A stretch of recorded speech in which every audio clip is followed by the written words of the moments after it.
Part A हम लोगों ने सॉल्व कर लिया था असाइनमेंट का। अब आते हैं पार्ट बी की ओर। यहाँ पर क्वेश्चन दिया हुआ है कि 1400 से 1800 ईस्वी के बीच यूरोप का गैर यूरोपीय दुनिया में माइग्रेशन क्यों हुआ, किस लिए हुआ, कारण क्या था। चलिए इस विषय को समझ लेते हैं।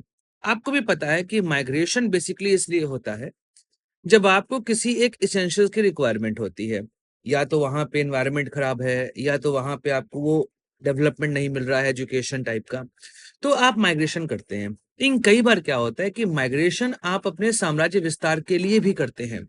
तो नई अपॉर्चुनिटी के लिए माइग्रेशन करना एक अलग कारण होता है, लेकिन अपने साम्राज्य विस्तार के लिए माइग्रेशन करना एक अलग कारण होता है। नॉर्मली जो यूरोपीय देशों का माइग्रेशन शुरुआत में था वो इसलिए था कि हम ट्रेड कर सकें, लेकिन जो माइग्रेशन इनका 17वीं सदी के बाद शुरू हुआ वो एक तरीके से उपनिवेशवाद को बढ़ावा देने वाला था।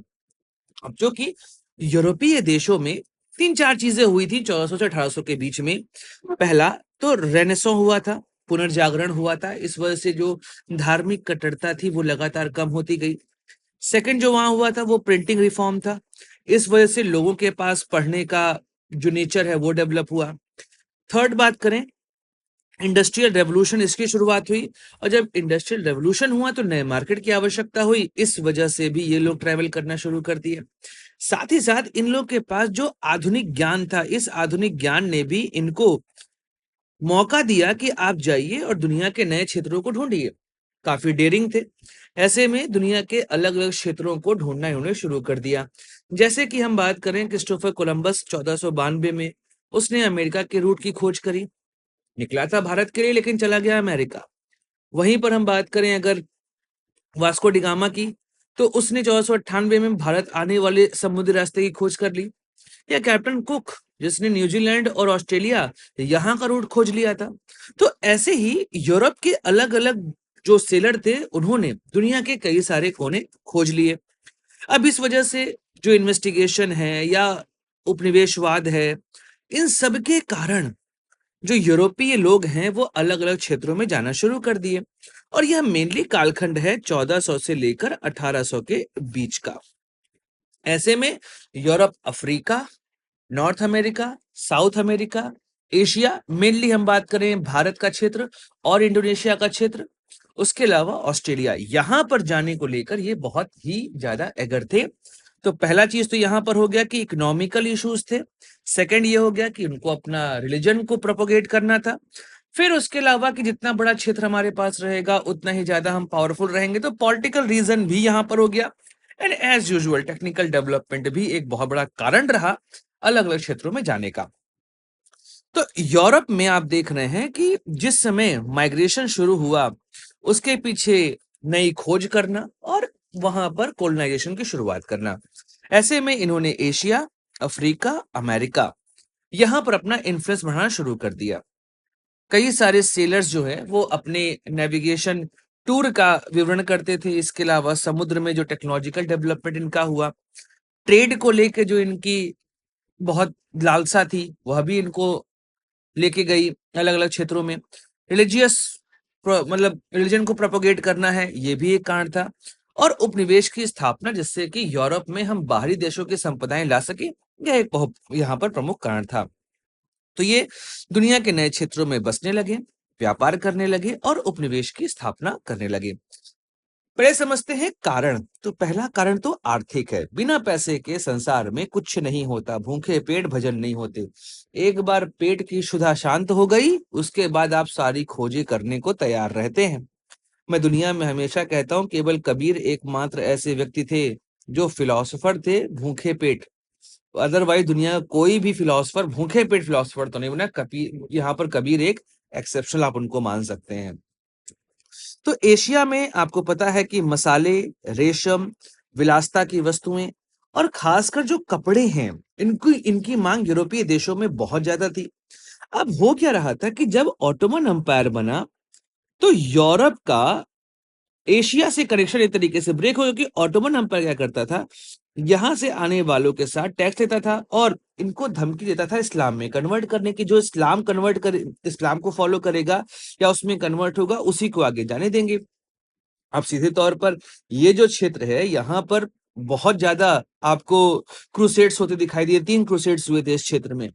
अब ऐसी स्थिति में नए मार्ग की खोज करना जरूरी पड़ गया था ट्रेडिंग के लिए। दैट्स वाई हम कोलंबस की बात करें या हम वास्को डी गामा की बात करें, इन्होंने भारत का रास्ता खोजने का प्रयास किया था। तो इन लोगों ने नए समुद्री मार्ग खोजे। अब जब इन्होंने नए समुद्री मार्ग खोज लिए तो इस वजह से क्या हुआ कि भाई भारत के साथ ये ट्रेड डेफिसिट में थे, इनके पास बहुत पैसा नहीं, तो इनको नया चाहिए। ऐसे में अमेरिका मिलने की वजह से सोने चांदी और कीमती संसाधनों की खोज वहां पर कर लिए, मैक्सिको, चिली और पेरू के आसपास। और वहां से सोने चांदी और अन्य कीमती धातु लाकर भारत को देते थे और वहां से सामान लेते थे। ये अलग बात है कि भारत को उन्होंने आगे चल के उपनिवेश बना लिया था।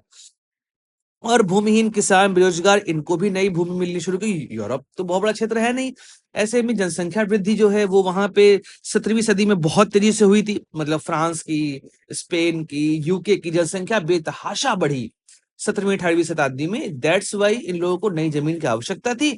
इस वजह से भी इन्होंने ट्रेड रूट खोजना शुरू कर दिया और माइग्रेशन शुरू हो गया। धार्मिक कारण, क्योंकि इस्लाम बहुत तेजी से पॉपुलर हो रहा था, तो इनको लगा कि हमें भी अपने धर्म का प्रचार करना चाहिए। दैट्स वाई कैथोलिक्स और प्रोटेस्टेंट्स, इन मिशनरियों के जितने भी पादरी थे, इन्होंने ईसाई धर्म का प्रचार करना शुरू कर दिया। और वो लोग जो कि यूरोप में रह रहे थे लेकिन धर्म की वजह से उनको थोड़ी दिक्कतें वहां होती, उस धार्मिक उत्पीड़न से बचने के लिए वो अमेरिका जाके बस गए। राजनीतिक कारण, चूंकि यूरोप में राष्ट्र राज्य का निर्माण हुआ, नेशनल स्टेट बना, हम लोग पहले डिस्कस कर चुके हैं इसके बारे में।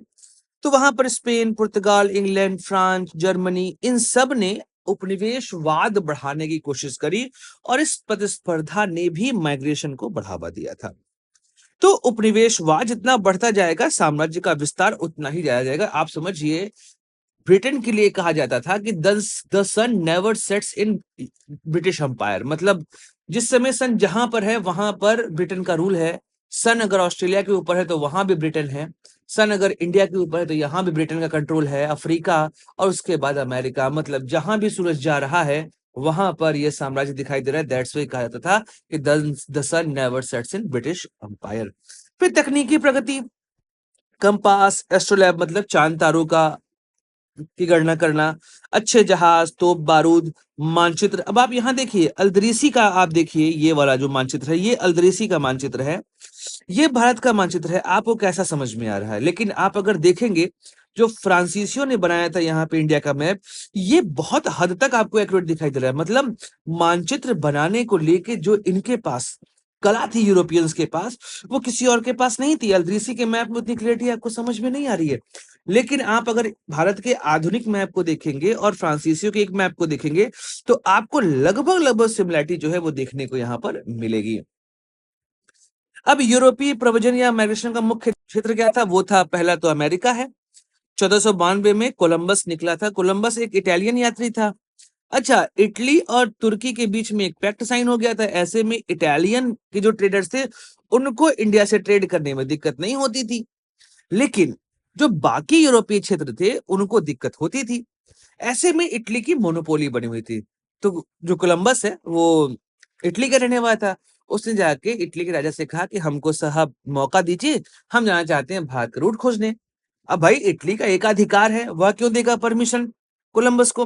तो कोलंबस चला गया स्पेनिश राजा के पास। अब स्पेन उनको तो आवश्यकता थी ही, तो उन्होंने दे दिया पैसा। अच्छा, उस समय तक ये हो चुका था कि जो अर्थ है वो गोल है, ठीक है।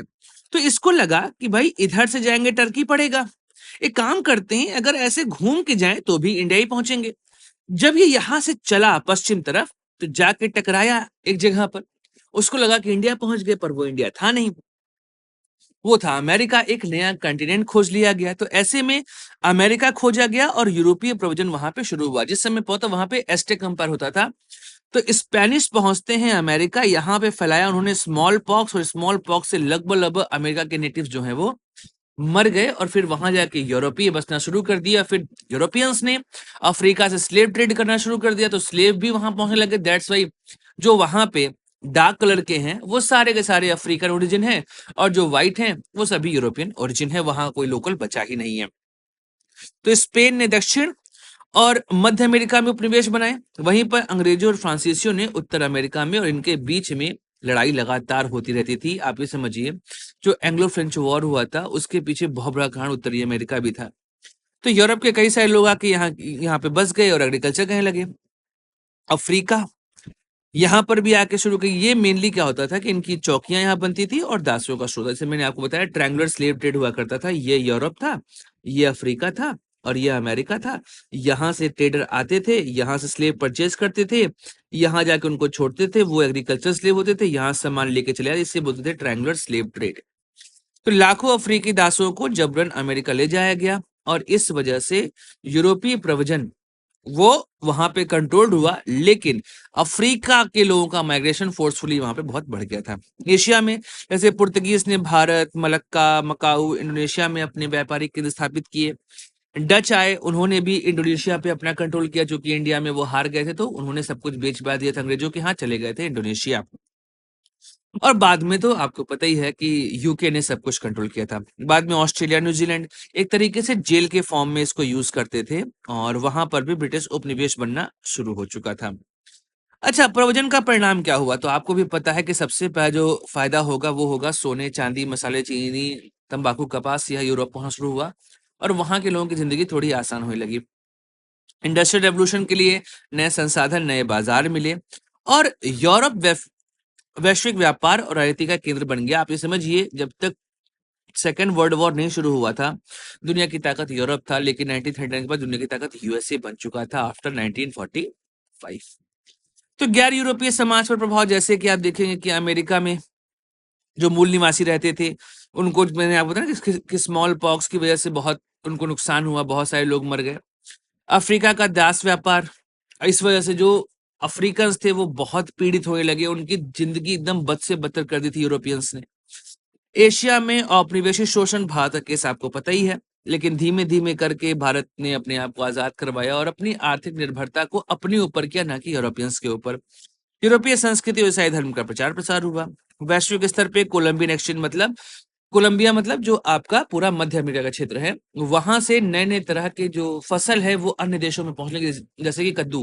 कद्दू भारत का है नहीं, कद्दू आया है कहाँ से? कोलंबिया से। कैसे? तैरते तैरते चला आया था, तो कद्दू से बीज यहाँ आया और फिर यहाँ पे कद्दू पूड़ी चालू हो गई। तो फसलों, पशुओं और बीमारियों का आदान प्रदान हुआ। एक तरह का वैश्विक आर्थिक और सांस्कृतिक तंत्र भी यहाँ पे बन के उभरा था। तो ये सभी कारण थे जिस वजह से माइग्रेशन हुआ था। तो मेनली क्या होता था कि अपनी शक्तियों को दिखाना था, अपनी शक्ति का प्रदर्शन करना था, नए संसाधन इकट्ठा करना था। इन सब की वजह से यूरोपीय देश जो है वो दुनिया के अन्य क्षेत्रों में जाना शुरू कर दिए थे।